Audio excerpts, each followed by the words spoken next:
Hunter Biden is on a press tour of sorts. I don't know whether he's thinking about it as the 1 year anniversary of his father giving up the Democratic nomination, but that's what it is. And in a previous interview, he made a little bit of news. Today, he made a lot of news, and most of it, I would say, is being critical of his fellow Democrats, critical of Donald Trump.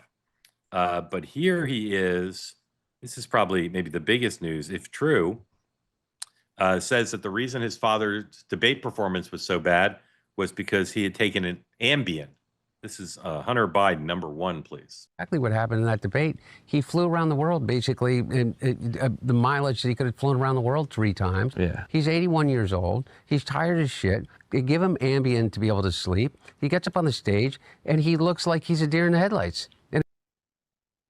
So I've not seen any reporting yet suggesting whether other people agree that his father was given Ambien, but if true, that would be not medical malpractice, but political malpractice if he wasn't used to taking Ambien. Now, I hope he wasn't used to taking it, because the White House, in releasing the prescription drugs the president took, didn't list Ambien, so that would have been not great.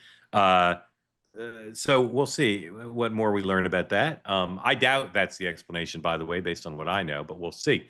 Now, the thing that's probably getting the most attention besides Ambien from this Hunter Biden interview is this screed he goes on criticizing, amongst others, George Clooney, David Axelrod, Anita Dunn, Jake Tapper, the Pod Save America bros, and James Carville. I don't know that this needs any more introduction than that. Here's Hunter Biden denouncing lots of people who tried to help his dad get elected president. But fuck him. Fuck him.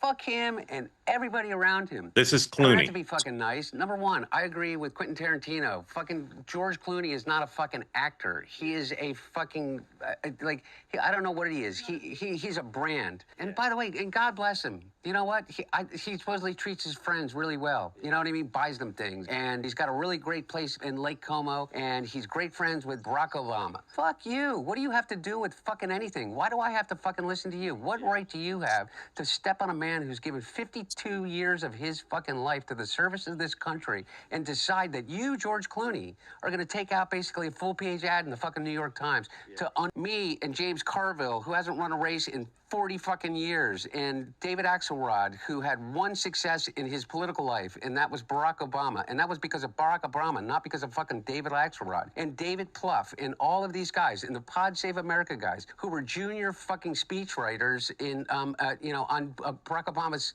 Senate staff, who have been dining out on the relationship with him for years, making millions of dollars. The Anita Dunns of the world, who's made $40, $50 million off the Democratic Party.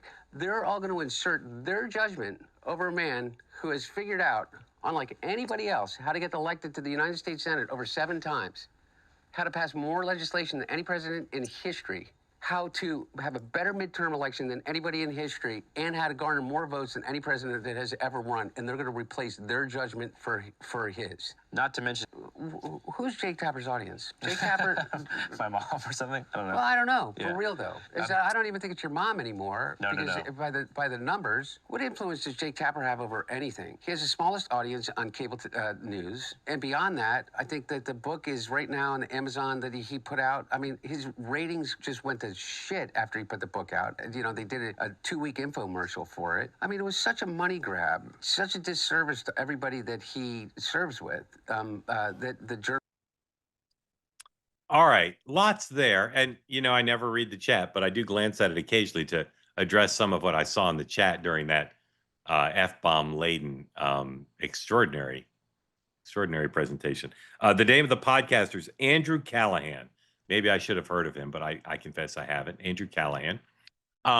Yes, for someone who put this in the chat, that is a lot what Joe Biden sounds like in private. Yes, that is, in fact, what Joe Biden sounds like father, like son. And not just the style of speaking, but I think Joe Biden has a pretty similar set of views for Hunter on some of those people. And I have to say, knowing some of the people Hunter just talked about, I can't disagree with everything he said there. There's maybe more wisdom than we normally hear from Hunter Biden on that. Want more great clips like that? I've got an idea. Hit the subscribe button, be part of the Two-Way community, never miss a clip, and you can always watch our full episodes, join them live, go to twoway.tv.